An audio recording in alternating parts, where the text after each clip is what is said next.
today I will read Harry Potter and the Chamber of Secrets, chapter 14.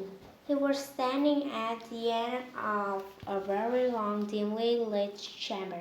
Towering stone pillars between with more cave serpents rose to support our soaring lost in darkness, casting long black shadows through the old, greenish room that filled the place. His heart beating very fast.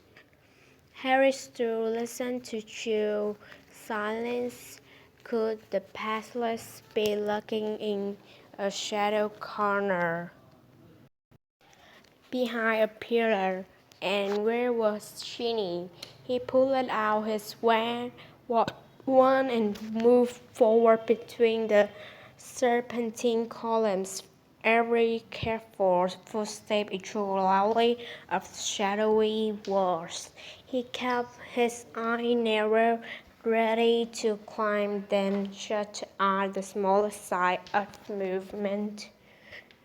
The hollow eye shocked up the stone snake seemed to be following him more than once. With a jolt of stomach, he thought he saw one stir.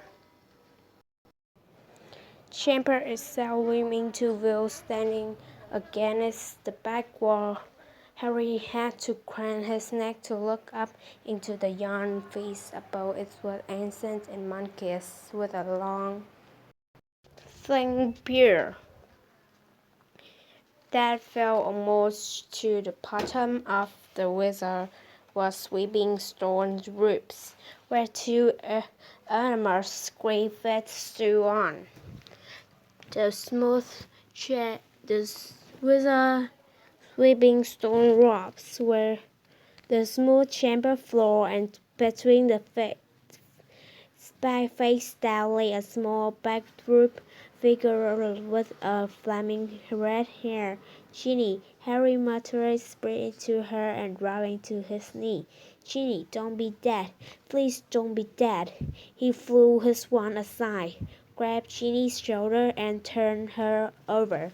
Her face was made white as marble and as good, yet her eyes were closed, so he wasn't perceived. But then she must be. Ginny, please wake up. Harry muttered desperately, shaking her. Ginny had looked helplessly from side to side. She won't wake, sighed a soft voice. Harry jumped and spun around on his knee. A tall, black-haired boy was leaning against the nearest pillar watching. But there's no mistaking him, Tom Rider nodded, not taking his eye off Harry's face. What do you mean she won't wake? Harry said desperately. She's not. She's still blind, but only just. Harry stared at him. Tom Rider had been at Hogwarts 15 years ago, yet he stood aware, misty light shining about him, not a day older than 16. Are you a ghost? Harry said uncertainly. A memory, said Rider quietly, preserved in a diary for 15 years. He pointed toward the floor near the statue. Yan too, lying open there was the little black diary Harry found in Morning Mirror's bedroom. For a second, Harry wondered how it had got there, but there are more pressing matters to deal with. You have got to help me, Tom, Harry said, raising Ginny's head again. We have got to get her out of here. There is basilisk.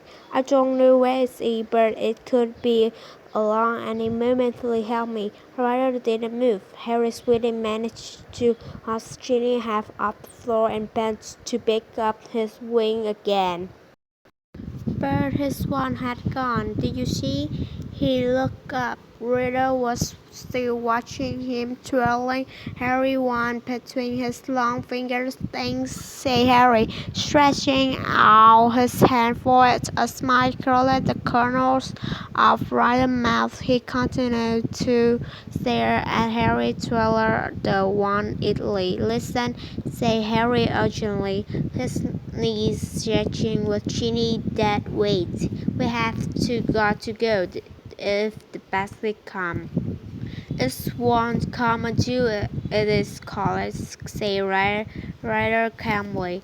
Harry lounged back onto the floor, unable to hold her up any longer. "What did you mean?" he said. "Look, give me my wand. I might need it."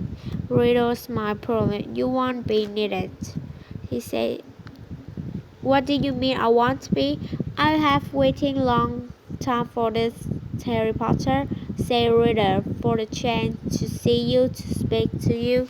"Look," said Harry, losing patience, "I don't think you're getting it. We're in the Chamber of Secrets. We can talk later. We are going to talk now," said Riddle, still smiling broadly, and he pocketed Harry's wand. Harry stared at him. There was something very funny on here. "How did Ginny get like this?" he asked slowly. "Well, that's an interesting question," said Riddle. "Listen, a quiet, long story. I suppose that real reason Ginny Weasley like this is because she opened her heart and spilled all her secrets to an invisible stranger." "What are you talking about?" said Harry. "The diary," said "My diary. Little Ginny been writing it for months and months, telling me how her before words and words, how her brother teased her, how she had to school with second-hand rope and books, how—" Reader eyes glittered. "How she didn't think famous good Great Harry Potter would ever like her." All the time he spoke, Reader's eye never left Harry's face. There was an almost hungry look in them. "It's very boring having to listen to slightly little troubles of an 11-year-old girl," he went on. "But I was patient. I wrote back. It was sympathetic. I was kind. Ginny simply loved me. No one's ever understood me like you, Tom. I'm so glad I have got this diary to confide in. It's having a friend I can carry around in my pocket." Riddle laughed a high, cold laugh that didn't suit him. It makes the hair stand a bow on the back of Harry's neck. If I say it myself, Harry, I have been able to charm the people needed." So Ginny poured out her soul to me, and her soul happened to exactly what I wanted. I grew stronger and stronger on diet of her deepest fear, her darkest secret. I grew powerful, far more powerful than little Miss Weasley. Powerful enough to start feeding Miss Weasley a few of my secrets, to start pouring a little of my soul back into her. "What do you mean?" said Harry, whose smile had gone very, very diary.